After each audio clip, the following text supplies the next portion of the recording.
안녕하십니까. 행복한 아침 이재용입니다. 안녕하세요. 정예일입니다. 오늘은 2월 8일 수요일이고요. 날은 포근한데 미세먼지가 제법 또 있습니다. 날씨 궁금합니다. 박소영 기상캐스터. 네, 날씨 요정 박소연입니다. 지난주보다는 시민들의 옷차림이 한결 가벼워졌는데요. 그래도 아직 출근길은 영하권으로 꽤 쌀쌀합니다. 일교차가 10도에서 많게는 20도가량 크게 벌어지니까요. 체온 조절 잘 해주셔야겠습니다. 네, 아직 아침, 저녁으로는 제법 쌀쌀하지만 낮에는 그래도 봄 기운이 느껴지더라고요. 오늘은 어떤지 궁금합니다. 전해주세요. 네, 현재 서쪽을 중심으로는 짙은 안개가 껴 있습니다. 수도권과 충남, 전북을 중심으로는 가시거리가 200m 미만으로 좁혀져 있는데요. 그 밖의 지역에도 미세먼지까지 더해져서 시야가 답답한 곳이 많습니다. 출근길 교통안전에 주의하셔야겠습니다. 연일 미세먼지가 말썽입니다. 어제 국외 미세먼지가 추가로 유입되면서 현재 전국의 공기질이 탁한데요. 그래도 오후부터는 청정한 북풍이 불어오면서 수도권 지방부터 점차 보통 수준 회복하겠고요. 내일은 전국의 깨끗한 공기를 되찾겠습니다. 오늘 전국이 대체로 맑은 가운데 동쪽 지역을 중심으로는 건조주의보가 발효 중입니다. 산불 예방에 힘써주셔야겠습니다. 이 시각 현재 기온 살펴보겠습니다. 서울은 영하 1.3도, 대전은 영하 3.2도, 대구는 영하 1.3도 가리키고 있습니다. 오늘 한낮에는 예년보다 2에서 4도가량 웃돌며 온화할 텐데요. 서울은 7도, 광주는 11도, 부산은 14도가 예상됩니다. 다가오는 목요일에는 남부지방을 시작으로 금요일에는 전국에 비나 눈 소식이 있는데요. 이 비로 대기의 건조함은 해소되겠지만 강원과 영남 지역에는 최고 15cm의 많은 눈이 내려서 대비가 필요합니다. 지금까지 날씨 전해드렸습니다.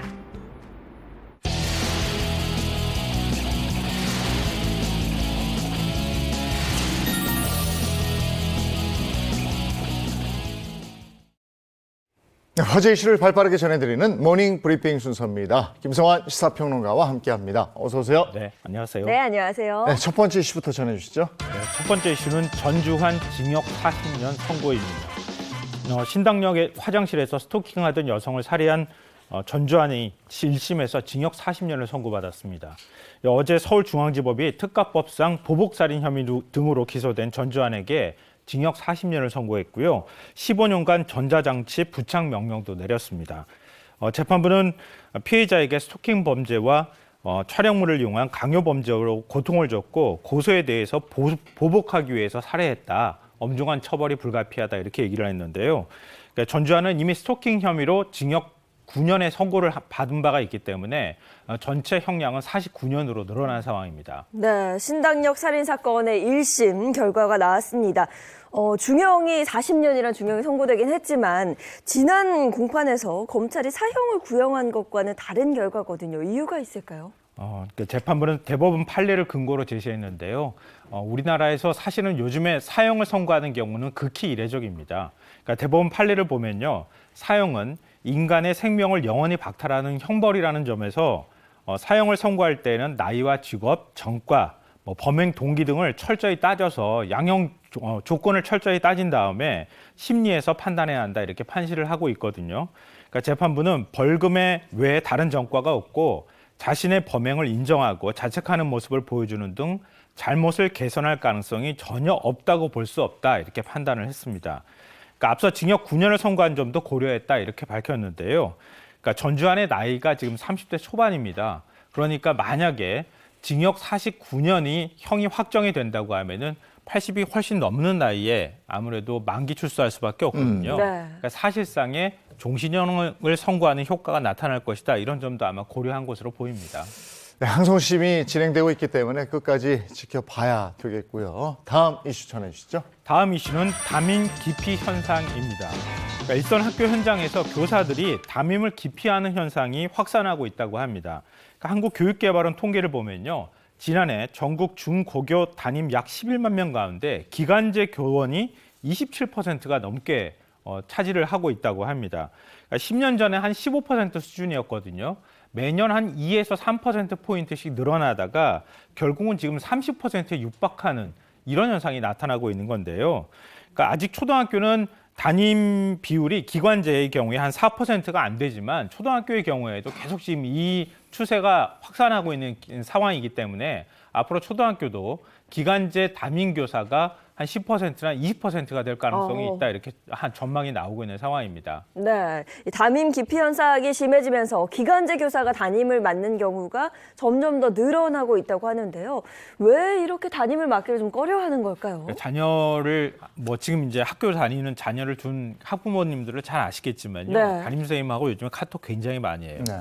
사실 담임교사 입장에서는 그것도 업무 부담이 될 수 있잖아요. 학부모하고 소통도 해야 되죠. 또 학생들하고도 여러 가지 대화도 하고 상담도 해야 되는 그런 부담도 있기도 하고요.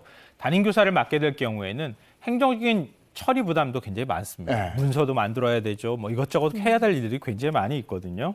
또 이런 것들이 굉장히 업무는 많이 있는 상황인데 담임 수당은 월 13만 원이라고 해요. 네. 이게 8년째 그대로 동결된 상태라고 하거든요. 일종의 일은 많은데 보상은 너무 적다, 이제 이렇게 볼 수 있고요. 또 최근에는 기간제 교사 숫자가 계속 늘고 있다고 합니다. 이런 것도 기간제 교사가 담임을 맡고 있는 비율이 늘어나고 있는 한 원인으로 꼽히고 있는 상황입니다. 그래서 일선 학교에서는요, 담임 교사를 서로 맡으려고 하지 네. 않다 보니까 전교 교원들 사이에서 이렇게 뽑기 형태로 담임을 선정하는 이런 일까지 벌어지고 있는 상황이라고 합니다. 그러니까 물론 학부모 입장에서는 정규 교원이 담임을 많이 맡아주길 기대하는 마음도 있지만 전교 교원 입장에서 보자면 담임을 맡았을 때 오히려 더 힘들어지는 네. 현상, 이것 때문에 이 양자 사이의 어떤 조정을 어떻게 해야 좋을지 교육청 차원이나 아니면은 교육부 차원에서 좀 더 심도 있는 고민을 해야 되지 않을까, 이런 생각이 듭니다. 이건 근본적인 문제 해결을 위한 대책이 나와야 되겠네요. 그렇죠. 담임을 맡으면 근데 그게 가능할까 싶어요. 수당을 파격적으로 준다든지 아니면 뭔가 책임과 권한을 확실하게 부여한다든지 이런 게 있어야. 아니지, 책임을 또 더 부여하면 또 안 하시려고 그러겠네. 권한만 더 부여해서 권한만, 네. 참 어려운 문제입니다. 자, 다음 이슈 전해 주시죠. 세 번째 이슈는 상습 운전자입니다. 음주운전으로 처벌을 받은 뒤에 10년 내에 재범을 저지르는 상습 운전자가 전체 운전자의 대부분을 차지하고 있는 것으로 나타났습니다. 이거 굉장히 심각한 현상인데요. 경찰청 자료를 보면은 2019년부터 2021년까지 3년 동안에 음주운전으로 적발된 사람이 무려 36만 4천 명이 넘었다고 합니다. 이 중에 2회 이상 음주운전한 경우가 16만 2천 명, 전체 한 절반을 넘었는데요. 음주운전으로 처벌받은 지 10년이 안 된 사람도 무려 74%를 차지했다고 합니다. 그리고 3회 이상 음주운전으로 적발된 인원은 7만 4천여 명으로 전체 음주운전 적발 건수의 20%가 넘는 것으로 나타났거든요. 그러니까 얼추 생각을 해봐도 전체 음주운전자 한 70%가량은 다시 재범을 저지르고 있다. 네. 이렇게 볼 수 있고요.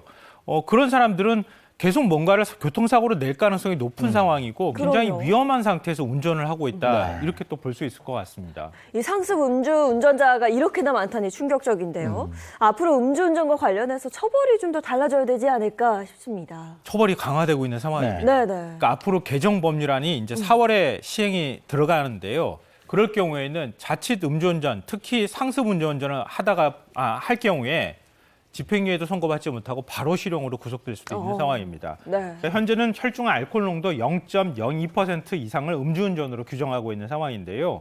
과거 음주운전과 재범 사이에 아무런 시간적 제약 없이 가중처벌을 하도록 한 이른바 윤창호법이 시행이 됐었는데 헌법재판소에서 위헌 판결을 받아서 효력을 잃었어요. 그래서 국회가 이 법률안을 새롭게 이제 개정을 하면서 논의를 한 건데요. 재범 기준을 10년 이내로 규정을 했습니다. 명확성의 기준을 예. 받아들인 거고요. 위헌 소지를 없앴다고도 볼 수 있는데요. 그러면서 처벌 형량을 대폭 높였습니다. 그러니까 혈중 알코올 농도가 0.2% 이상인 경우에는 2년 이상 6년 이하 징역형에 처하도록 했고요. 네. 벌금도 1,000만 원 이상 3천만 원 이하로 늘렸습니다. 근데 이 벌금의 수가 굉장히 중요한 게요. 벌금 500만 원 이상인 경우에는 집행유예를 선고하지 못하도록 하고 있거든요. 이렇기 때문에 이렇게 벌금이 1,000만 원 이상으로 늘어나게 되면은 만약에 0.2% 이상의 혈중 알코올 농도 상태에서 음주운전으로 또 사고를 냈을 경우에는 가중처벌을 받는 동시에 집행유예를 못 받게 되는 현상이 나타날 수 있습니다. 그러니까 앞으로 4월부터 음주운전을 상습적으로 한 분들, 재범 이상의 음주운전을 한 분, 특히 이제 10년 이내에 음주운전을 한 경우에는 실형을 곧바로 선고받을 가능성이 굉장히 높다 이렇게 생각하셔야 될 것 같고요. 뭐 원래도 음주운전 절대 하시면 안 되겠지만 앞으로도 음주운전을 하다가 적발된 경우에는 엄중 처벌을 받을 수 있다는 점을 고려하셔야 될 것 같습니다. 예. 한번 술 먹고 운전대 잡았는데 너무 강력한 거 아니냐. 안 하시면 되는 겁니다. 안 하시면. 네. 그렇죠. 그리고 강력 처벌만이 능사냐 이러는데 강력하게 처벌 안 하면 그럼 뭐 어떻게 해요. 그죠? 그러니까 강력 사건에 대해서는 강력 처벌이 돼야 될 것 같은데 음주운전도 이제 거기에 준해서 처벌하겠다는 거죠. 네. 알겠습니다. 오늘 모닝 브리핑 여기까지 하겠습니다. 김성환 시사평론가와 함께했습니다. 고맙습니다. 고맙습니다.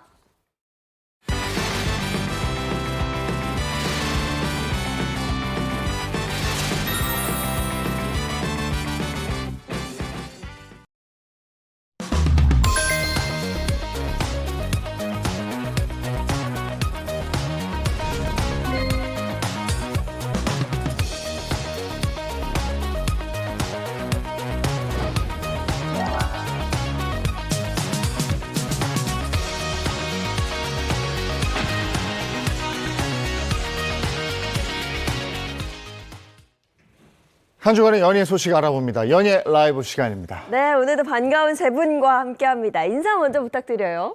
안녕하세요. 연예계 팩트 사냥꾼 홍정선입니다. 안녕하세요. 자칭 특종 여신 민화 전문 기자 최정아입니다. 안녕하세요. 발빠른 연예계 소식을 전해드리는 연예 리포터 홍규입니다. 네, 연예 라이브 오늘 첫 번째 키워드부터 가죠. 연예 라이브 첫 번째 키워드는 이승기 올 4월 견미리 사위되다입니다. 이승기 씨가 견미리 씨 딸 이다인 씨와 오는 4월 7일 결혼식을 올린다는 소식을 전하며 또 하나의 스타 패밀리의 탄생을 예고했습니다. 네, 이승기 씨 그간 마음고생 참 많이 했을 텐데 오랜만에 정말 행복하고 또 반가운 소식이 들려왔어요. 네, 기자로서도 굉장히 놀라운 소식이었습니다. 어제 오후였죠. 이승기 씨가 팬카페를 통해서 이 직접 쓴 편지를, 팬카페는 아니었고요. 이 팬들에게 직접 손으로 쓴 이 글씨로 편지를 써서 자신의 결혼 소식을 직접 알리는 이런 팬바보 면모를 보였는데요. 오늘은 인생에서 가장 중요한 결심을 전해드리고자 한다. 사랑하는 이다인과 이제 연인이 아닌 부부로서 이 남은 생을 함께 하기로 했다. 프로포즈를 했고 승낙을 받았다라고 알렸습니다. 이 결혼 날짜에 대해서도 궁금증을 낳았는데요. 오는 4월 7일 결혼식을 올릴 예정이라고 하고요.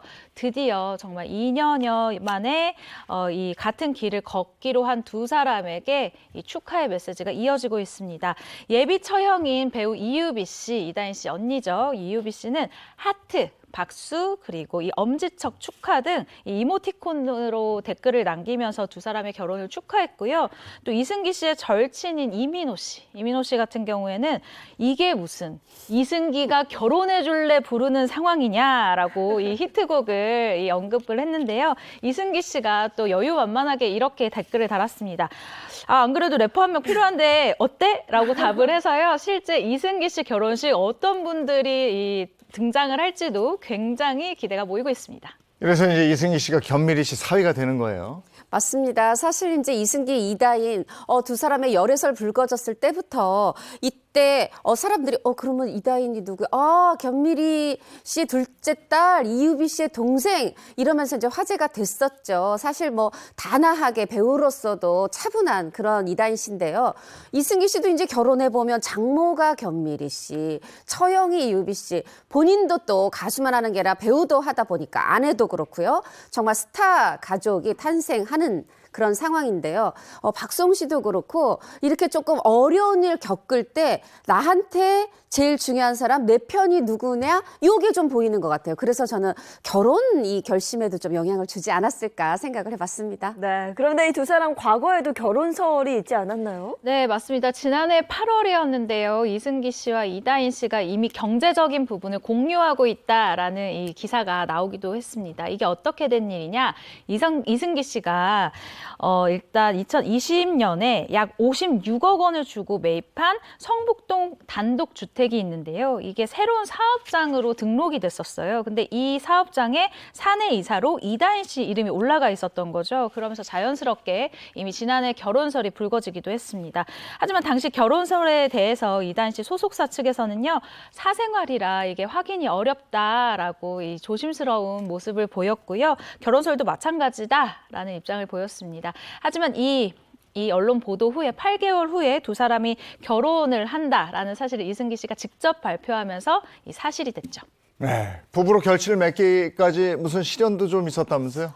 말하자면 이다인 씨는 지금 온 국민들을 국민 신우이로 두는 상황이다 이렇게 생각하시면 될 것 같아요. 왜냐하면 이승기 씨 사랑하는 분들이 정말 많잖아요. 일단 두 사람의 교제설이 2021년 5월에 이게 불거졌는데 그때 이다인 씨 소속사에서 순순히 인정을 했어요. 한 5, 6개월 전부터 두 사람 좋은 관계로 만나서 뭐 교제하고 있다 이렇게 열애를 인정했는데 여기서 5, 6개월이 중요해요. 뭐냐면 2021년 5월에 발표하면서 5, 6개월 전이라는 건 적어도 올해 들어 시작했어요가 아니라 지난해부터 사귀었어요인데 이것도 어떻게 보면 팬들 생각해서 최대한 좀 줄이는 이런 모양새거든요. 그래도 화가 났습니다. 그래서 이승기 팬분들이 이승기 씨 자택 앞에서 정말 나 이 열애 반대! 이 트럭 시위를 벌이는 그런 웃기 힘든 좀 사실 이승기 씨 몰라도 특히 이다인 씨 속상했을 거예요. 그런 해프닝이 있었죠. 네, 알겠습니다. 이승기 씨와 이다인 씨의 결혼 소식, 첫 번째 소식 살펴봤고요. 이어서 두 번째 한번 볼까요? 연예라이브 두 번째 키워드는 사기극으로 끝난 심은하의 복귀설입니다. 배우 심은하 씨의 연기를 다시 볼 수 있으면 어떨까요? 1990년대를 대표하는 청춘 스타 심은하 씨가 최근 복귀설로 포털 사이트를 뜨겁게 달궜지만 안타깝게도 사기 해프닝으로 알려지며 이름값을 톡톡히 치렀다는 소식입니다. 은퇴한 지가 어느덧 20년이 훌쩍 지났죠. 예. 맞습니다. 그런데 이렇게 이제 복귀설이 불거지게 된 게 내가 심은하의 매니지먼트를 대행하고 있다 이렇게 밝히고 나선 지금 이제 뒤에 와서 보면 이게 사기죠. 그런 에이지먼트 대표 때문인데요. 이 에이지먼트 대표가 이 이제 드라마 제작사에 나 지금 심은하 씨랑 이렇게 매니지먼트 계약했어 이렇게 계약서도 보여주고 이 드라마에 출연시킬 수 있어 하면서 실제로 이제 이 드라마 출연 계약 관련해서 15억 원을 받았습니다. 그런데 이게 지난해 3월에도 한 번 알려지고 요번에 또 알려지고 이러다 보니까 아니 한 번 지난해는 조용히 이 심은하 씨 또 그 남편 지상욱 씨 아닙니다 했는데 다시 불거지니까 요번에는 그냥 넘어가서는 계속 이제 불거지고 그렇게 되면 본의 아니게 뭐 실망하는 팬만 있는 게 아니라 여러 뭐 이렇게 관계자들의 또 경제적 피해도 있을 수 있거든요. 네. 이러다 보니까 조금 칼을 뽑아 들었습니다. 그래서 요 사실 우리 드라마 제작하는데 여기에 심은하 씨가 출연할 것 같아요라고 자꾸 이제 언론에 알린 요 제작사와 그 대표 그리고 또 요 사실을 제보 받아서 언론에 처음으로 공개한 기자를 상대로 명예훼손으로 소송을 제기한 상황입니다. 네, 제3자의 농간으로 인해서 심은하 씨의 이 복귀설이 뜬구름 잡는 이야기가 아닌 정말 사실일 것이다 이런 얘기가 한번 돈 겁니다. 심은하 씨의 복귀 가능성은 아예 없는 걸까요? 궁금해하시는 분들 많을 것 같아서요. 그렇죠. 사실 저희 어머니도 저한테 전화가 와서 그래서 복귀를 하는 거냐 이렇게 물어보시더라고요. 결론적으로 말씀을 드리면 심은하 씨가 이전에 은퇴한다라고 하고 이제 우리 곁을 떠났지만 일단 좋은 작품이 나타나면 하겠다라는 의사는 밝힌 상태입니다.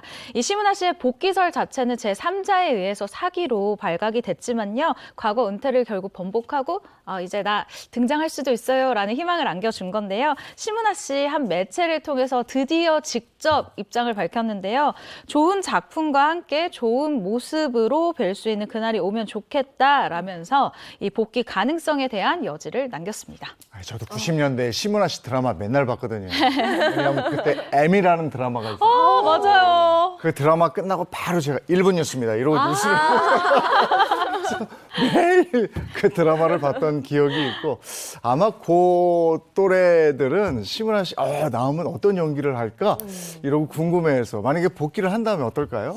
심은하 씨의 복귀설이 자꾸 제기되는 이유는 단순히 연기를 잘해서만은 아니라고 생각해요. 뭔가 독보적인 분위기가 있습니다. 다른 배우랑 대체되지 않는 그 분위기가 있고 그런 것들을 이제 기대하는 건데 사실 우리가 20년 동안 그 사이를 못 봤거든요. 그러고 사실 지금 여자 배우가 이렇게 자리를 잡기가 이렇게 쉬운 상황이 아니에요. 그래서 그리고 심은하 씨 생각해 보세요. 지금 갑자기 누구 엄마?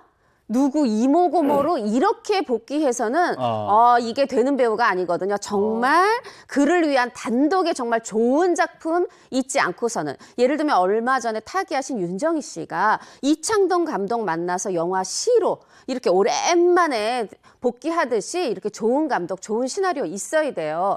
그래서 저는 이게 사실은 쉬운 상황은 아니다. 의지만으로는 되지 않는다 생각이 들고 그럼에도 불구하고 돌아오신다면 좋은 작품으로 돌아온다면 당연히 환영입니다. 네, 고 심은하 씨가 좋은 작품과 함께 돌아오길 기대하겠습니다.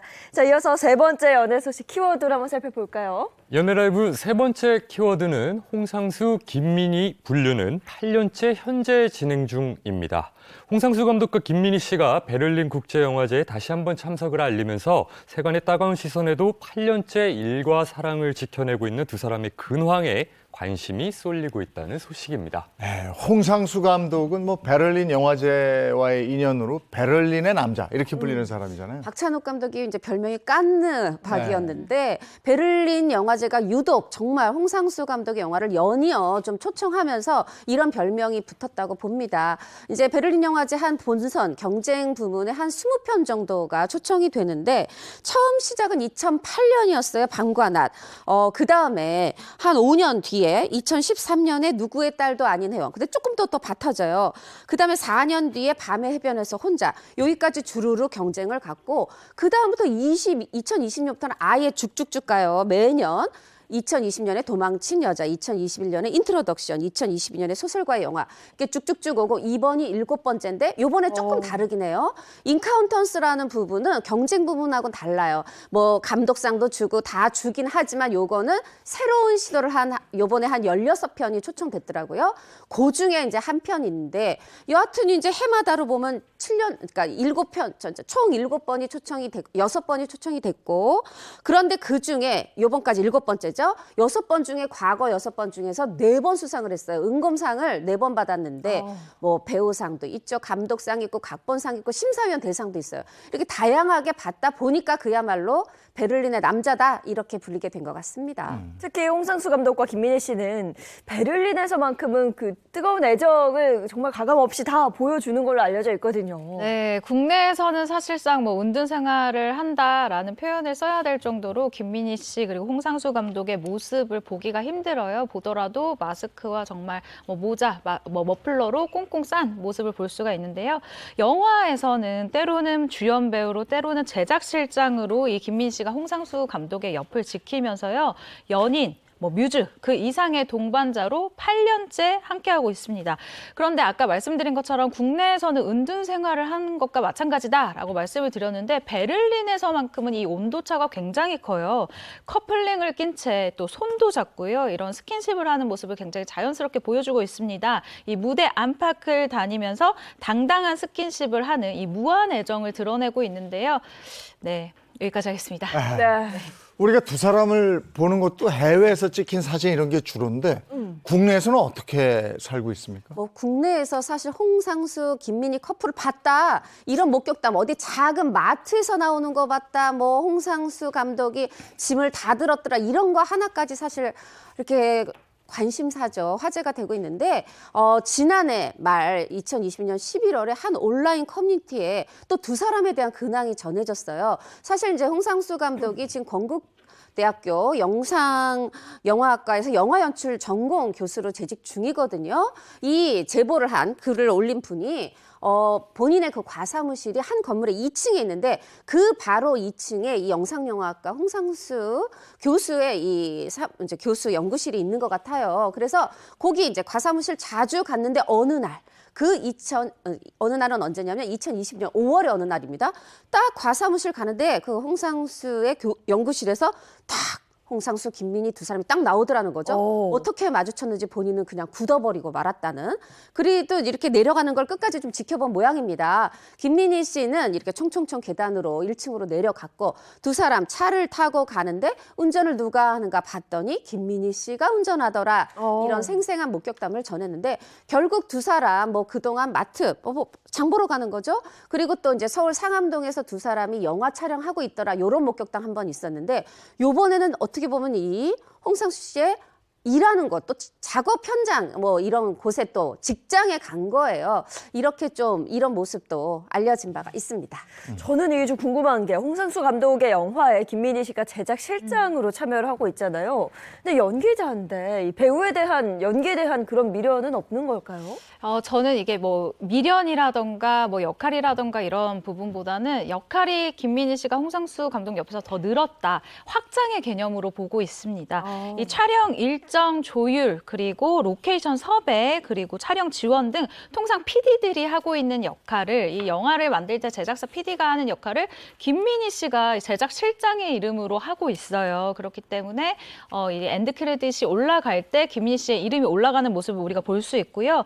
또 이번에 물 안에서라는 영화를 함께 찍은 주연 배우가 인터뷰를 했는데 이런 이야기를 합니다. 김민희 씨와의 현장 호흡은 어땠냐라고 좀 조심스럽게 물어본 거예요. 그랬더니 이 주연 배우가 신석호 씨입니다. 이 신석호 씨가 이렇게 얘기를 하는데요. 일단 이 김민희 선배 같은 경우에는 김민희 씨 같은 경우에는 배우 출신이기 때문에 배우들이 현장에서 어떤 기분을 느낄지 어떤 뭐 컨디션일지 이 부분에 대해서 굉장히 조율을 잘해주는 제작 실장이다. 굉장히 고맙다라는 표현을 했었고요. 그 아까 역할에 대한 이야기를 제가 잠시 했었는데 아무래도 홍상수 감독이 자신의 이야기를 좀 많이 끄집어내는 감독이잖아요. 초반에는 뭐 사랑이라던가 뭐 이별이라던가 이런 이야기를 주로 담겼는데 이번 영화 같은 경우에는 남자 배우 3명이 주연을 맡았어요. 그렇기 때문에 김민희 씨가 자연스럽게 맡을 역할이 이번에는 없었고 그리고 관계에 대한 두 사람의 관계에 대한 개인적인 제 생각은 아까 뭐 제가 좀 말을 줄였지만 아마도 이 영화에 있어서는 두 사람의 시너지가 계속해서 공고히 굉장히 단단해지고 있는 모습을 보이고 있다라고 할 수 있을 것 같습니다. 네, 알겠습니다. 여기까지 연예 라이브였습니다.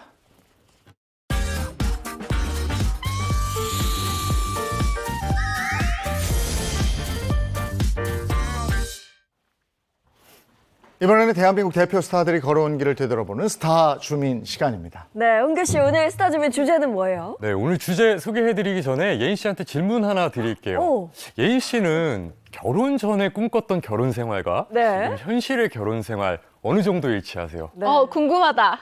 저는 와. 저희 시부모님이 이걸 보셔서 그러는 게 아닙니다.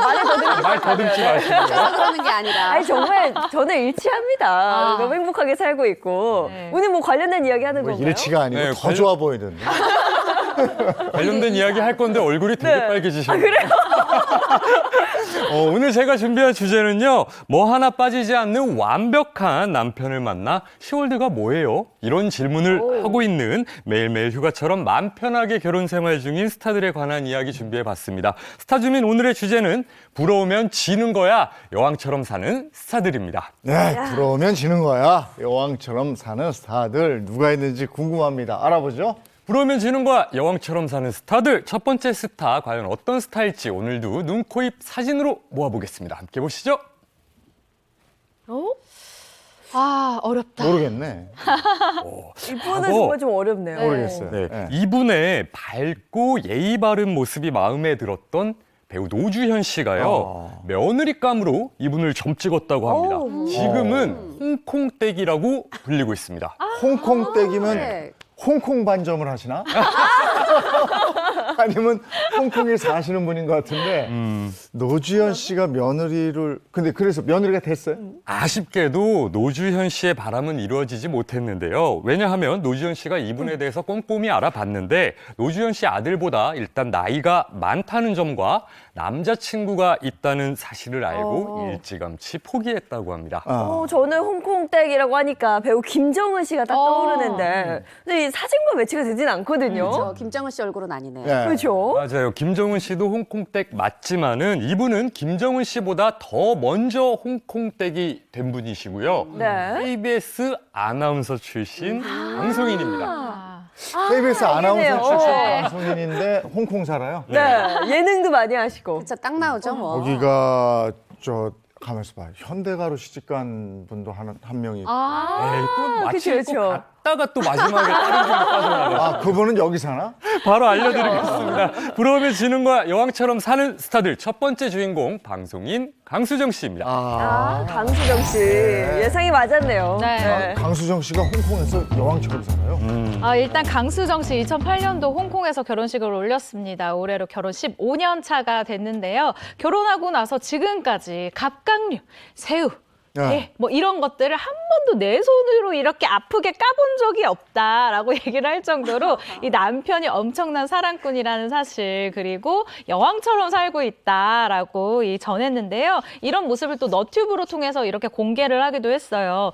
솔직히 여러분 아시잖아요. 갑각류 까주는 거는 내 자식 아니면은 진짜 힘든 일입니다. 내가 까서 내가 먹기에도 그 알맹이가 매우 작아. 이게 굉장히 힘든 일인데 이 손 하나 까딱하지 않고 여왕처럼 살 것 같은 이 순위로 강수정 씨를 올려봤습니다. 네. 저는 새우가다 자주 찔리거든요. 네. 한 번도 하신 적이 없다니 당황스러운데. 네. 사는 것도 그렇게 의리의리하다면서요. 그러니까 오늘 좀 배 아플 준비 저뿐 아니라 시청자 여러분들도 좀 하시고 보셔야 될 것 같은데, 자, 강수정 씨가 사는 곳 홍콩의 아주 유명한 대표적 부촌 리펄스 베이에 살고 있는데 세상에 여기 누가 사냐면요, 유덕화 씨, 성룡 씨 이런 분들하고 같이 산다 이거예요. 어머, 그러면 그 집 그것도 산 거야? 또 우리나라는 이게 특히 자가야 아니냐 요것도 네, 궁금하잖아요. 예민하죠. 네. 강수정 씨가 본인이 솔직하게 얘기합니다. 여기가 요 면적 대비 엄청 비싸요. 네. 그리고 저뿐 아니라 많은 사람들이 여기는 다 월세로 살아요. 저도 월세로 삽니다. 맞습니다. 홍콩이든 뭐 싱가포르든 미국이든 요런 특히 고급 부촌의 아파트들은 월세로 살더라고요. 그 월세가 비쌀 텐데. 그 월세가 그럼요. 비싸죠. 그리고 강수정 씨 집이 뭐 우리나라도 아니고 홍콩인데 누가 네. 가봤겠습니까? 가본 사람들 얘기를 전해 듣는 건가요? 지금? 네, 여러분 보실 수 있는 방법이 있습니다. 이 으리으리한 집을 구경할 수 있는 방법 바로 랜선 집들이인데요. 강수정 씨가 자신의 집을 소개를 했어요. 이 부분 영상으로 함께 보시죠. 그 미디어에 좀 과대 포장돼서 제가 이렇게 공개하려니까 좀 부끄러운데 이게 저의 집입니다. 비 먼저 약간 자랑을? 여기가 이제 리펄스 베이 바다가 보이는. 야, 진짜 부엌은 최초 공개다. 부끄러운데? 이게 부엌이고 제가 맨날 요리하는 공간이고, 홍콩 치고 부엌이 굉장히 큰 편이에요. 진짜로. 원래 재민이 낳기 전에 여기를 집을 보러 왔는데 그때는 별로 마음에 안 들었었거든요. 근데 제가 또 재민이 낳고 살다 보니까 되게 좋아졌어요.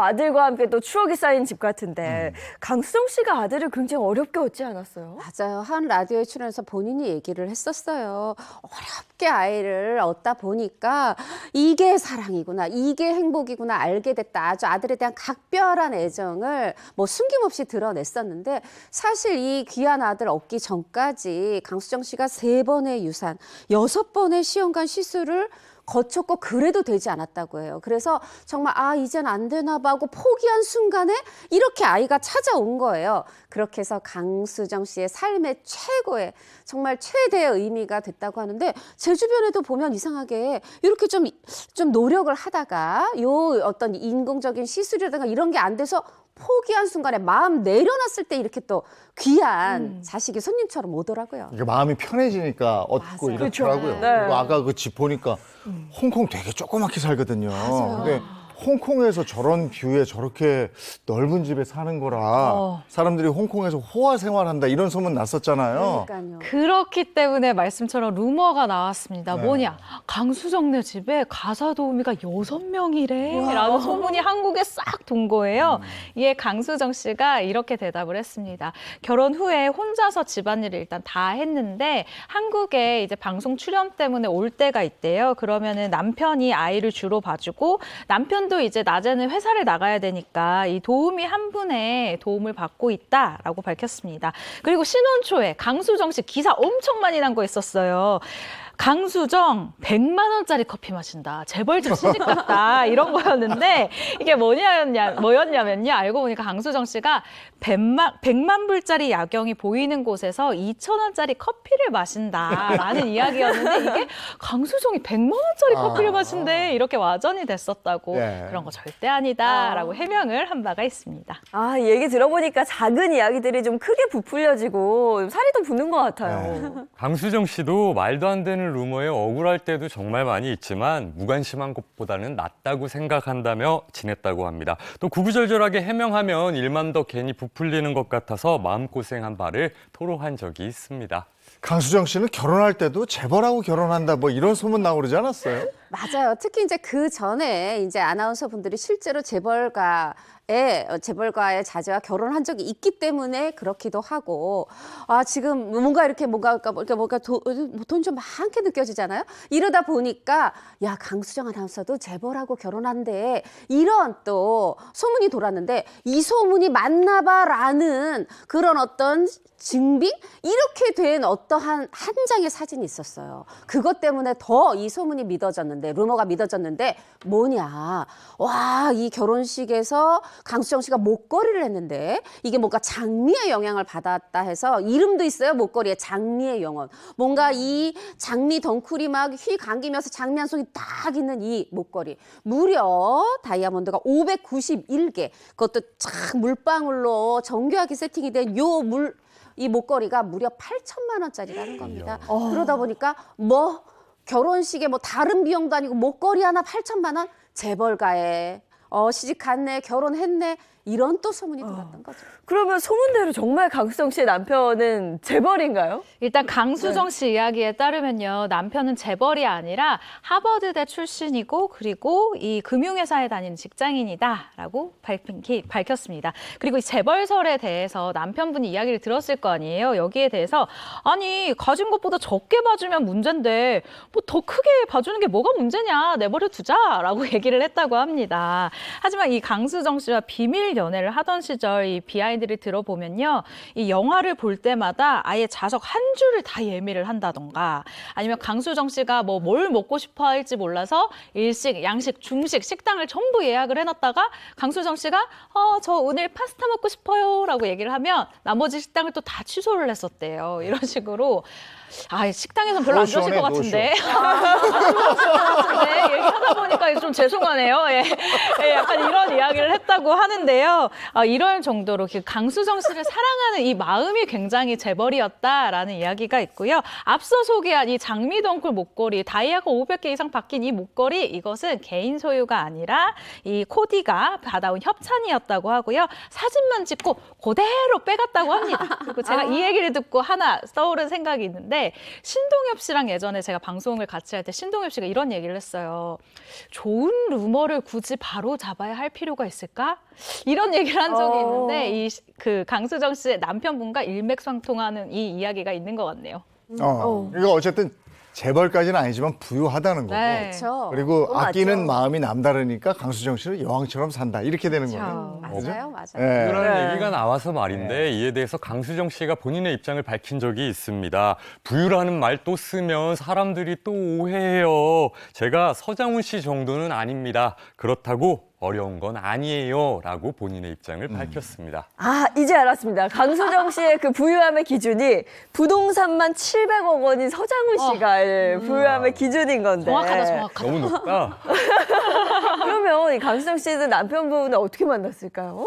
실제로 강수정 씨 되게 또 솔직하잖아요. 본인이 실제로 뭐 소개팅도 많이 했었다. 그리고 재벌가에서 이렇게 소개팅 제의도 많이 들어왔다. 근데 이제 보도 프로그램 딱 끝내고 예능 프로그램 좀 나갔더니 재벌가에서의 소개팅 제의는 또 끊기더라. 대신 이렇게 발랄하게 재밌게 노는 모습 보고 또 이번에 법조계에서 굉장히 제의가 많이 들어왔다.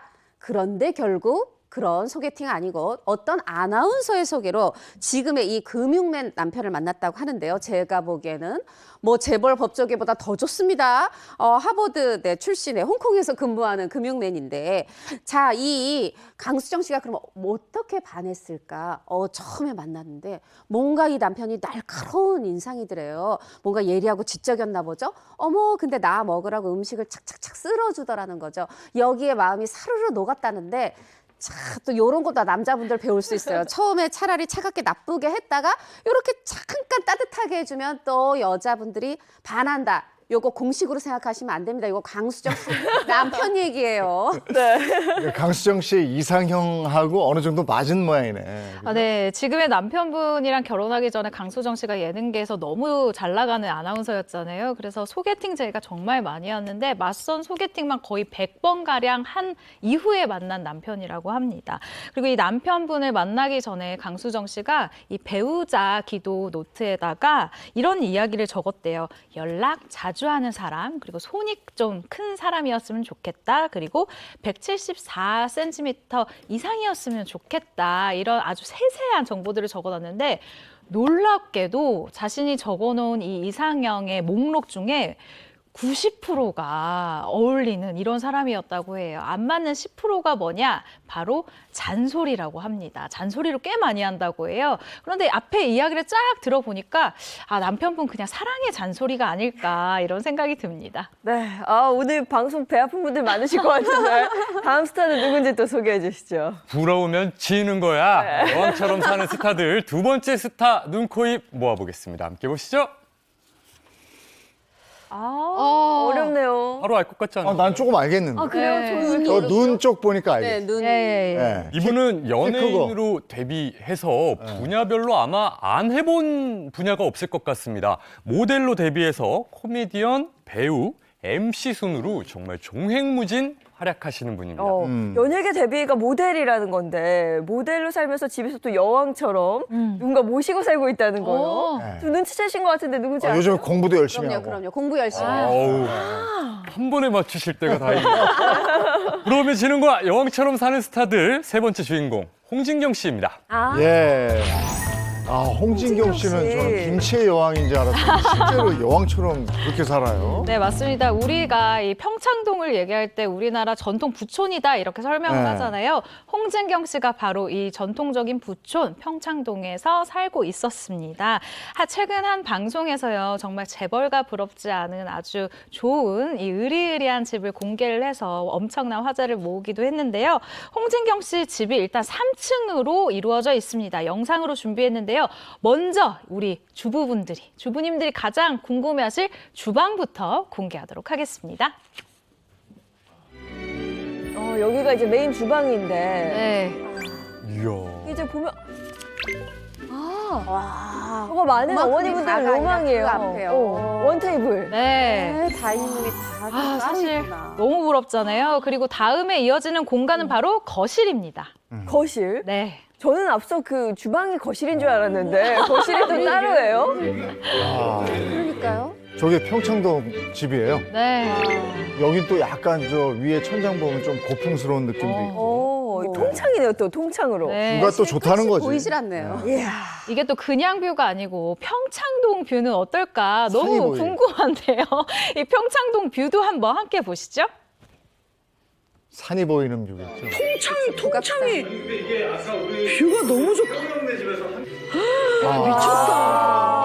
너무 시원하다. 아우 시원하네. 정말 앞에 그냥 빽빽한 어떤 아파트 야. 없고. 주로 연예인들 사는 데는 한강뷰 주로 봤는데 네. 이렇게 저런 산 뷰가 아니 나이가 들수록 산 뷰가 좋아. 좋아요. 네, 맞아요. 맞아요, 그리고 다음 소개할 공간은 또 네. 있습니다. 홍진경 씨의 방과 이번에는 마당입니다. 일단 여기가 홍진경 씨의 방인데. 네. 일단 다 깊이가 있어요. 야, 방도 진짜 끝에가 크네요. 창문인데. 호텔 아닌가요? 그러니까 진짜 호텔 같아요. 아니 여기서 매일 사세요? 그러니까 저기서 매일 사나 봐. 제가 드릴 테니까 여기 살게. 어디 놀러 간 느낌이잖아요. 그러니까요. 이건 뭐 호텔 뭐 스위트룸 정도로도 안 되겠는데요. 아니, 마당이 있어, 마당이. 마당 잘 꾸며놨다. 아, 밤에도 너무 멋있네요. 이야, 저렇게 조명도 딱 들어오고. 네. 저게 뭐 아직 놀라긴 이르다고요? 네, 맞습니다. 아까 질문 중에 매일매일 여기 살아요? 라는 이야기가 있었는데 매일매일 살고 싶어지는 홍진경 씨의 집의 하이라이트는 바로 욕실이라고 합니다. 욕실 함께 보시죠. 우와. 아니 여기 방 아니에요?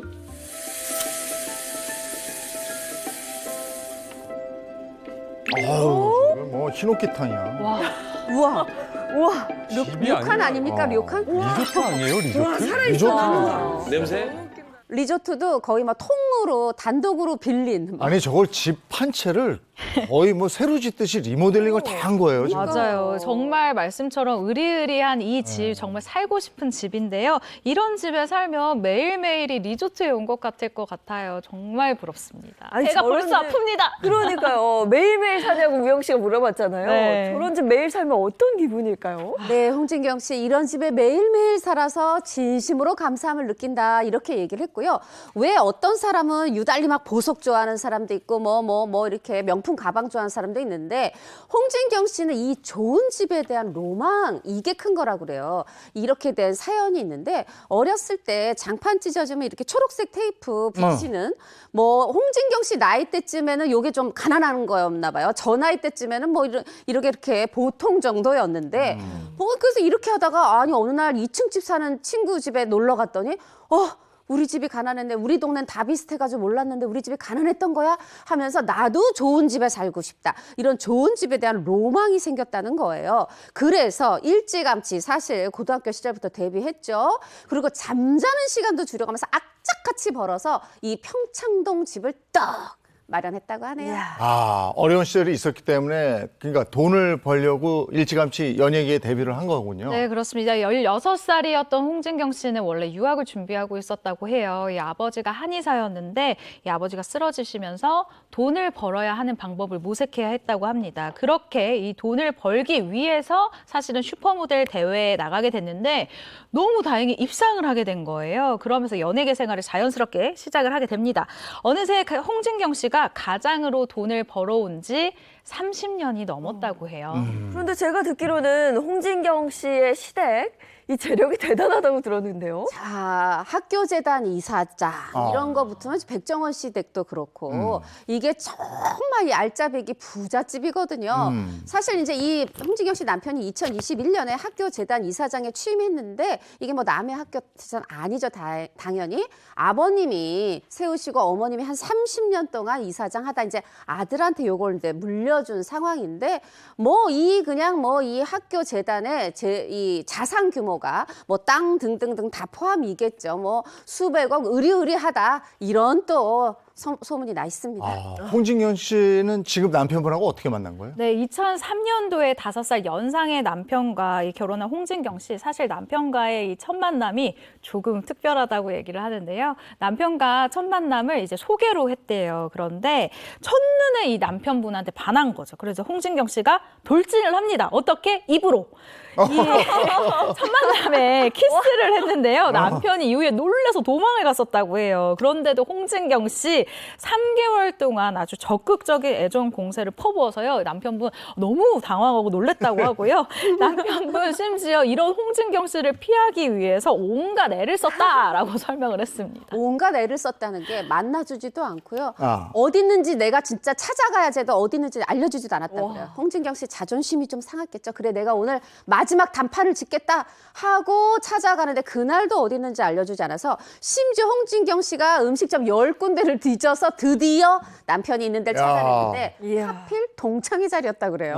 어머나 남편하고 뭐 이렇게 마음을 열어주지 않은 남편 될 사람 친구들하고 먼저 친해져야지 하고 재밌게 놀다 보니까 어머나 우리 이 남자는 보이질 않는 거예요. 어떻게 된가 했더니 급한 일이 생겨서 홍진경 씨 도착하자마자 친구들한테 좀 부탁해. 뭐 이랬겠죠. 나 좋다고 또 알아다니는 여자야. 그러고 본인은 없어진 아이고, 겁니다. 네. 재밌게 놀긴 했지만 그 친구들과 재밌게 놀긴 했지만 홍진경 씨가 드디어 이제 탁 자존심을 세우고 음성 메시지를 딱 남기면서 난 이제 여기서 하면서 미련을 접었다고. 아. 그럼 거기서 끝날 수도 있었던 인연인데 뭔가 운명 같은 재회가 있었나 봐요. 네, 그렇게 음성 메시지 함에 이 남편분한테 메시지를 남긴 후에 내 마음을 다 접었는데 홍진경 씨가 성격이 또 워낙 좋잖아요. 그래서 남편이 갔었던 그 동창회 자리에서 어떤 오빠랑 너무 친해진 거예요. 근데 그 분이 또 마침 고깃집을 오픈한다고 와라 이렇게 연락을 했다고 합니다. 홍진경 씨 친해진 오빠니까 뭐 이제 나는 저 사람한테 미련도 없고 그냥 가서 축하해줘야지 이런 마음으로 갔는데 마침 또 그 남편분 이 나를 피했었던 그 오빠가 또 있는 거예요. 근데 원래는 오빠 뭐 이렇게 막 밝은 모습을 보이다가 그날은 이 남편분한테 홍진경 씨가 예 안녕하세요 이렇게 굉장히 차갑고 냉정한 모습을 보였다고. 네. 근데 남자 심리가 진짜 그런가요? 이런 모습을 보고 진지한 모습인데? 이런 모습은 처음인데 너무 궁금하다 싶어서 역으로 이제 남편분이 홍진경 씨를 쫓아다녔다고 합니다. 아, 이거 그때부터도 밀당의 여왕이었네요. 홍진경 씨 남편은 한 방송에서 아내가 정말 밀당의 최고봉이다. 내가 그때 거기에 걸려들었다 라면서 웃음을 자아내기도 했습니다. 네, 그렇게 두 사람이 마주보고 사랑을 키워가게 되는데 결혼까지 도달하기에는 순탄치 않았다면서요? 방송에서 이제 보였던 홍진경 씨 이미지, 그게 이제 홍진경 씨 전부라고 이 예비 씨가 식구들이 좀 생각을 했던 것 같습니다. 그래서 결혼을 반대했고, 그래서 무려 6년의 긴 연애 기간을 거치고서야 허락을 받았어요. 자, 이제 허락받고 결혼해야 되는데 아무래도 좀 이렇게 좀 부유한 되게 시집을 가야 되다 보니까 나는 그럼 또 혼수를 뭘 준비해야 되나 고민이 있었을 거예요. 그런데 그때 당시 홍진경 씨 수중에는 단돈 2천만 원 결혼을 하기에는 어머 나 이거 가전제품도 사야 되고 이게 좀 이거 어떻게 이 돈을 잘 나눠서 쓰지 하고 고민을 하고 있는데 또 마침 또 이 아는 친척분이 와서 너무 급하다 다급하다 나 돈 좀 꿔줘라 해서 그나마의 돈도 홀라당 다 꿔줬다는 거예요. 자, 그럼 결혼 어떻게 했을까요? 오히려 이렇게 마음 내려놓고 한 푼도 없자 주변에서 누가 뭐 해주고 이렇게 해서 오히려 넘치는 결혼을 했다. 홍진경 씨가 밝힌 바가 있죠. 그래서 지금 이제 결혼한 지 20년이 넘었다고 들었고, 네. 근데 지금은 또 여왕 중에서도 또 자유로운 여왕이라고요? 많은 분들이 이 이게 부분을 최고죠. 더 부러워하실 것 같은데요. 홍진경 씨 이야기에 따르면 홍진경 씨의 남편분은 거의 성인 군자급의 인성을 가지고 있다고 해요. 근데 홍진경 씨 혼자 자랑을 하는 게 아니라 이 주변 분들도 홍진경의 남편은 거의 추기경급이다라고 이 이해심을 얘기하는데요. 이해심 많은 남편을 둔 홍진경 씨 가정이 있는 사람인 걸 나 가끔 까먹어요 라고 얘기를 할 정도로 자유롭게 산다고 해요. 한마디로 들어가고 싶을 때 들어가고 나가고 싶을 때 나가고 이런 아주 프리한 삶을 하고 있는데 남편이 일단 너 오늘 몇 시 들어오니? 너 내일 몇 시 나가니? 이런 질문 자체가 아예 없다고 합니다. 야, 정말 프리한 집에서 여왕처럼 살고 계시네요. 홍진경 씨 이야기까지 살펴봤고요. 이어서 다음 스타 한번 볼까요? 그러면 지는 거야 여왕처럼 사는 스타들 세 번째 스타 눈, 코, 입 사진 모아보겠습니다. 저 이분 알 것 같아요. 눈이랑 코랑 딱 보니까 바로 알 것 같은데요. 저도 프로그램 같이 하고 있어가지고 딱 보니까 알겠네요. 이분은 연예계 결혼 장려 부부로 꼽히는 분인데요. 우리가 아내를 사랑하는 남편을 보통 사랑꾼이라고 하죠. 이분의 남편은 최근 제2의 최수종을 예약했을 만큼 아내 바보라고 합니다. 저분이 뭐 개그맨이라고요? 네, 여자 개그맨. 여자. 네. 바로 눈치채신 분들 많을 것 같은데 저도 마찬가지입니다. 인테리어 디자이너를 남편으로 둔 개그맨 맞습니다. 네. 홍현희 씨 맞죠? 그러면 지는 거야 여왕처럼 사는 스타들 세 번째 주인공 개그맨 홍현희 씨입니다. 네. 정말 뭐 사랑꾼 남편 만났죠. 홍현희 씨는 또 어떤 면에 여왕처럼 사는 거예요? 일단 초보아빠 제이슨 씨가 거의 독방 육아를 하다시피 하면서 홍현희 씨가 원하는 방송 다 할 수 있게 이런 아주 든든한 상황을 만들어주고 있는데요. 이 같은 제이슨 씨의 노력 덕분인지요. 이 홍현희 씨 정말 걱정 없이 출산 후 50일 만에 방송계에 복귀를 했습니다. 초고속 복귀라고 할 수 있는데요. 이 제이슨 씨 그리고 최소한의 스케줄 외에는 모든 시간을 이 준범이 아들과 함께하는 시간에 올인을 하고 있다고 합니다. 제가 옆에서 지켜보고 있는데요. 정말 이런 사랑꾼이 없어요. 홍현희 씨도 표정이 정말 밝고요. 너무 좋습니다. 근데 정작 제이슨 씨는 뭐 제2의 최수종, 사랑꾼 이런 거를 별로 좋아하지는 않는다 그래요? 왜일까요? 좋아하지 않는다기보다 이렇게 얘기를 해요. 아니 사랑꾼? 아내에게 밥 해주는 정도? 하나뿐인 아내에게 요 정도 해주는 게 사랑꾼이라고요? 당황스럽습니다. 어머 이 말에서 진정한 사랑꾼이죠. 사실 사랑받는 여자가 아름답거든요. 거기다가 세상에 보통 많은 분들이 출산 후에 독박 육아하는데 이 육아에서 한 발짝 물러서서 자기 일 하고 있는 홍현희 씨 많은 분들의 부러움을 사고 있습니다. 저렇게 너무 저러면은 그 조그만 것에도 서운함을 느끼는데 홍현희 씨도 뭐 임신하고 이랬을 때 그랬다면서요. 그 홍현희 씨가 서운함을 느낀 포인트가 있었는데요. 바로 제이슨 씨가 홍현희 씨의 입덧하는 모습을 보고 본인도 욱욱 이렇게 입덧을 하기 시작했다고 해요. 이게 정말 이 부부가 감정적인 이 유대감이 굉장히 깊으면 남편이 아내가 임신을 했을 때 입덧을 할 수도 있다라고 하더라고요. 그런데 보통 아내가 입덧을 하면 남편분이 나 새벽에 딸기 먹고 싶어, 나 새벽에 복숭아 먹고 싶어 그러면 그걸 막 찾으러 가고 뭐 그런 또 알콩달콩한 재미가 있잖아요. 그런데 홍현희 씨는 남편도 같이 입덧을 하고 같이 어지러워하고 같이 침대에 누워 있었기 때문에 그런 재미를 못 느꼈다라면서 서운함을 느낀 바 있습니다. 그런데 저는 이 말도 내 남편이 나를 이만큼 사랑한다 이런 자랑으로 들리는 그런 마음입니다. 네, 뭐 제이슨 씨는 부인하고 있지만 제가 볼 땐 제2의 최수종을 넘어서 공공의 적이네요. 많은 지금 남편분들이 이렇게 화가 나실 정도의 얘기 조금 더 보태드릴게요. 자, 이제 좀 아까 이 홍현희 씨의 그 어떤 입덧을 같이 했다고 했잖아요. 실제로 이 제이슨 씨가 임신한 아내, 이 공감을 하다 보니까 임신한 아내가 느끼는 육체적, 심리적 증상을 함께 겪는 거예요. 이걸 쿠바드 증후군이라고 하는데 사실 이제 보통 입덧이 임신 초기 한 3개월쯤에 확 올라왔다가 좀 가라앉다가 다시 또 출산할 때쯤 또 이제 심해지는데 우리 제이슨 씨, 홍현희 씨 진짜 사랑하나 봐요. 그리고 애정이 느껴지네요, 정말. 네. 아니 나 할 말을 잃어가지고. 진짜 근데 이게 육아도 제이슨 씨가 그렇게 한다면서요. 이게 네. 보통 일이 아닐 텐데. 그러니까 이거를 그냥 설명을 홍현 씨가 내 역마살 때문이다라고 설명을 하는데요. 홍현 씨가 이 역마살이 있어서 이게 한 곳에만 오래 있고 집에만 있고 이러니까 너무 답답한 거예요. 좀 밖에 나가서 일도 하고 싶고 이런 마음이 컸던 것 같습니다.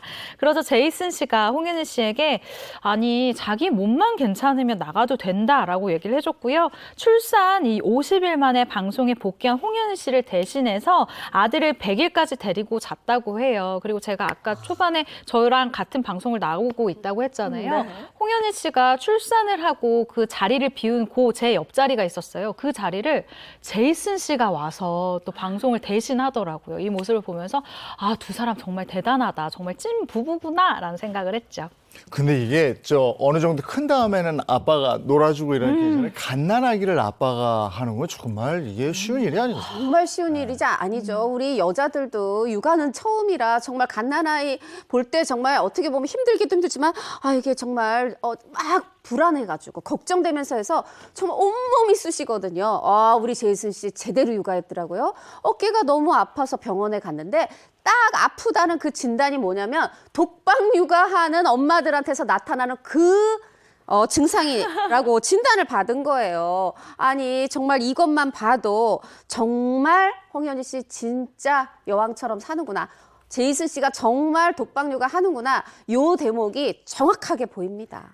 그러니까 육아를 전적으로 담당해 주는 것만으로도 정말 엄마를 여왕으로 만들어주는 것과 같은 거거든요. 홍현희 씨는 정말 고맙고 막 사랑하고 막 마음이 그럴 것 같아요. 네, 사실 모든 일하는 여성들이 공감하실 것 같은데 아이를 낳는 게 자신이 없다라고 생각을 했대요. 왜냐면 복귀도 그렇고 막 여러 가지 생각할 게 너무 많잖아요. 그랬더니 제이슨 씨가 이 얘기를 듣고 나만 믿고 아기를 낳아라라고 얘기를 했다고 합니다. 내가 잘 키울 수 있다라고 했다는데요. 그런 제이슨 씨를 믿고 낳았더니 제이슨 씨가 정말 사랑으로 아이를 키워주는 모습에 홍현 씨가 이렇게 얘기를 했습니다. 내가 못하는 부분도 채워줘서 정말 고맙다라는 진심을 전했죠. 모유 유추까지 했다고요? 아니 사실 이제 여성분들이 출산을 하면 이게 모유가 차면서 이게 굉장히 이 가슴이 부풀어서 좀 힘들고 진짜 생각보다 힘들고 무겁고 아프거든요. 그래서 이걸 좀 유축을 통해서 좀 빼줘야 되는데 세상에 이제 홍현희 씨 일하고 있다고 그랬잖아요. 제이슨 씨가 요 모유 유축 해가지고 요걸 또 우리 애기 먹여야지 하고 요걸 또 조리원으로 또 이렇게 배달을 하고 아니지 뭐 이거 물론 조리원 시절부터 그랬겠죠. 이렇게 열심히 하는데 세상에 또 이게 얼마나 잘하는지 간호사분들이 어머 우리보다 낫다 칭찬할 만큼 홍현 씨가 얘기해요. 이 남편의 섬세한 손길로 했더니 완전히 모유가 와 샘 솟는다는 거죠. 이야. 근데 제이슨 씨 아까 어깨 아프다고 하셨잖아요. 손목 조심하세요. 이거 모유 유축하다가 요거 손목 인대 또 나갈 수 있거든요. 요 유축도 좋지만 몸 관리하면서 아내랑 아이들 살피셨으면 좋겠네요. 너무 좋은 아빠고 또 남편인 제이슨 씨. 아기를 어떻게 돌보는지도 좀 궁금한데요. 알려진 게 있을까요? 최근 한 방송을 통해 공개된 제이슨 씨의 촉감놀이가 화제인데요. 보통 아이들의 성장을 위해서 촉감놀이를 많이 하는데 제이슨 씨는 집 거실에 큰 비닐을 깔고 미역을 가득 늘어놓아서 아들이 집 예뻐라. 알로 미역을 밟고 귀여워. 놀 수 있게 준비했다고 합니다. 와, 정말 와. 제이슨 씨 정성이 대단한 것 같습니다. 야, 저건 진짜 독특한 촉감놀이인데.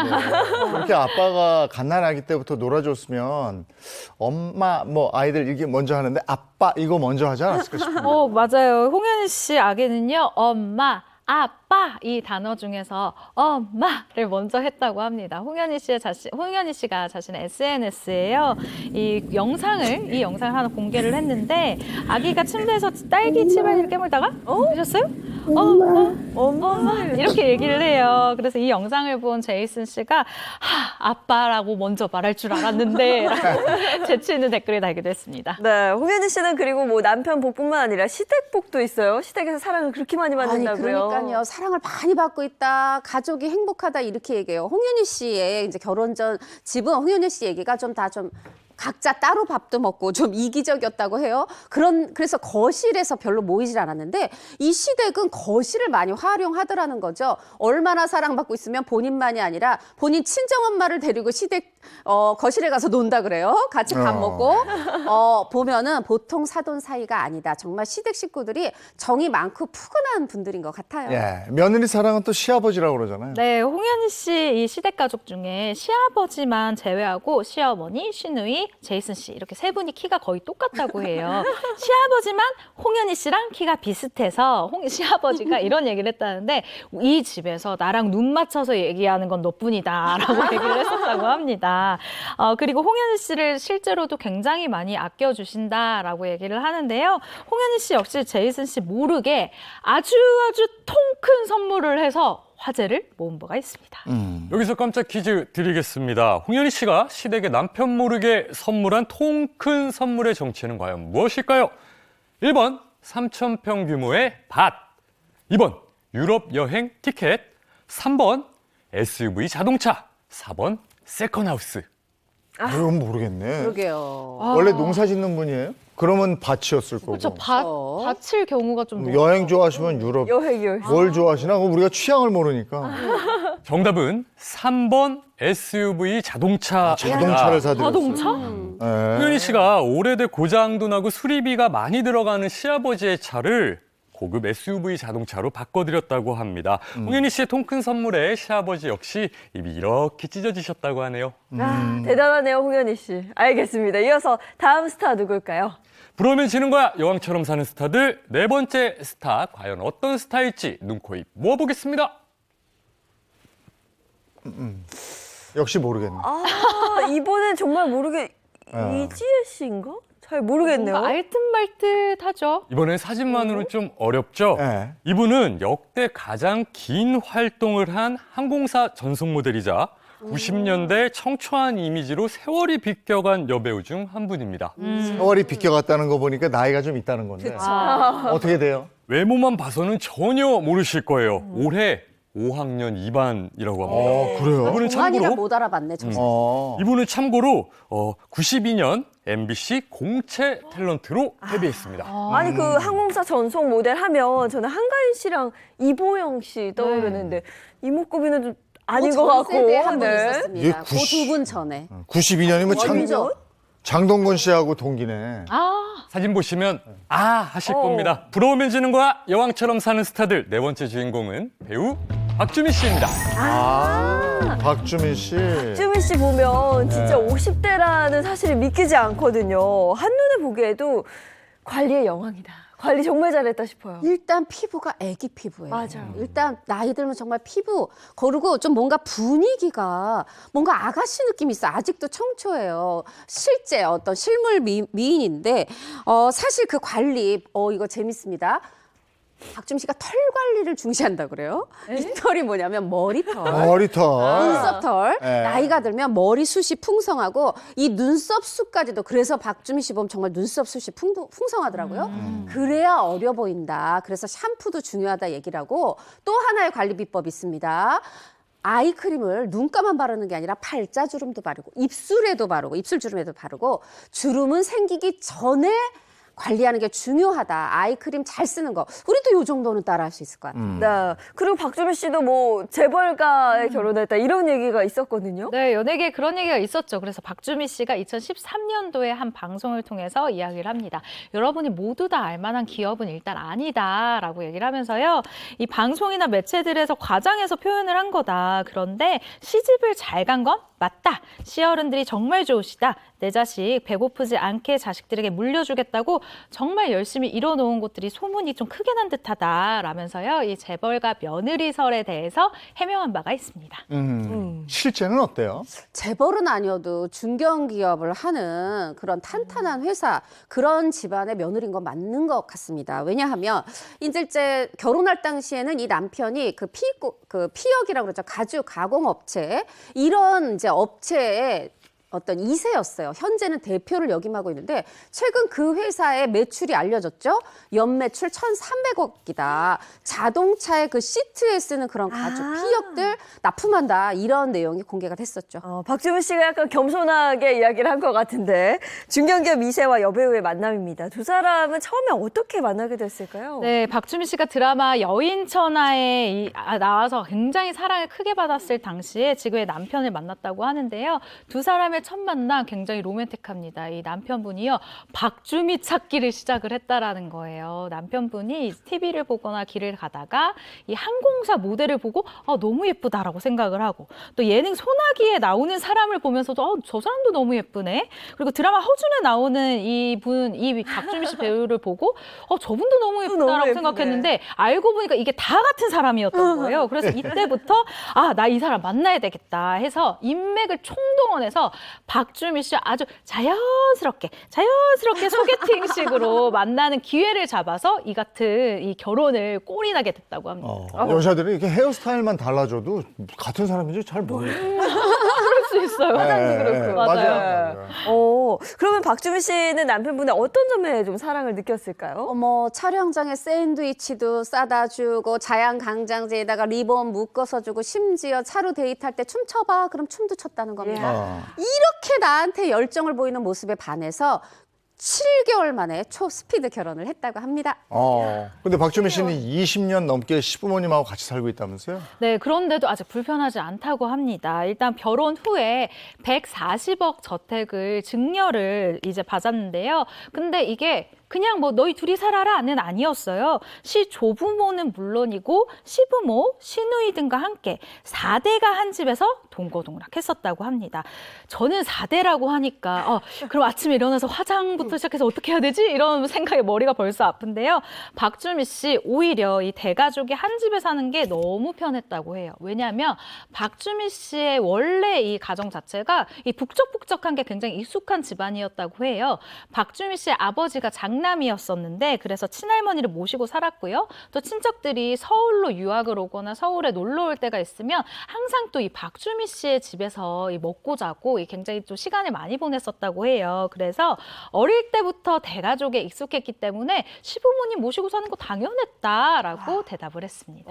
저는 궁금한 게 시부모님과 함께 사는 박주미 씨, 그럼 살림은 누가? 당연히 박주미 씨가 했겠죠? 과거 2010년 한 인터뷰에서 얘기를 했어요. 제가 살림을 도맡아 하진 않고 어머님이 이끌어 주시고 제가 이렇게 또 가끔 음식하면은 어머님이 음식하는 입장이다 보니까 어머 너무 맛있다 이렇게 먹어주신다고 그렇게 얘기를 한 걸 보니까 아이고 박주미 씨도 또 일하는 여성 그 모습으로 살아가고 있네요. 근데 박주민 씨 남편은 박주민 씨가 요리하면 밖에서 사 먹자고 그런다면서. 너무 그렇습니다. 일단 박주민 씨 남편이요. 박주민 씨가 요리를 하면 이거는 재료비가 얼마 들었어? 이렇게 물어본다고 해요. 그럼 박주민 씨가 얼마 들었어? 라고 대답을 하면 그럼 그 돈이면 그냥 밖에서 사 먹자라고 대답을 한다는 거예요.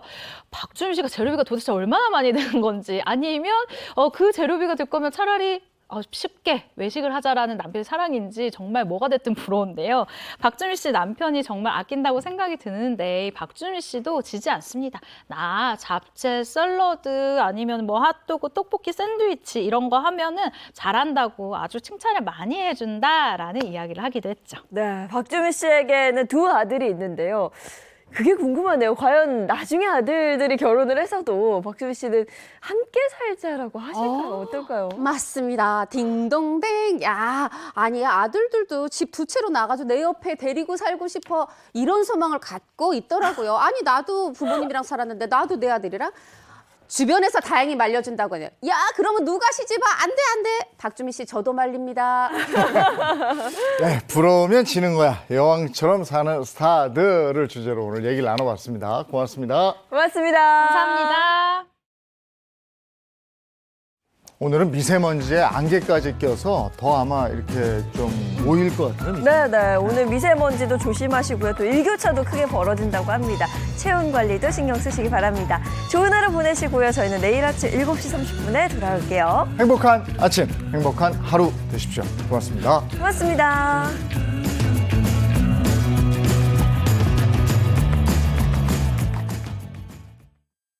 채널 A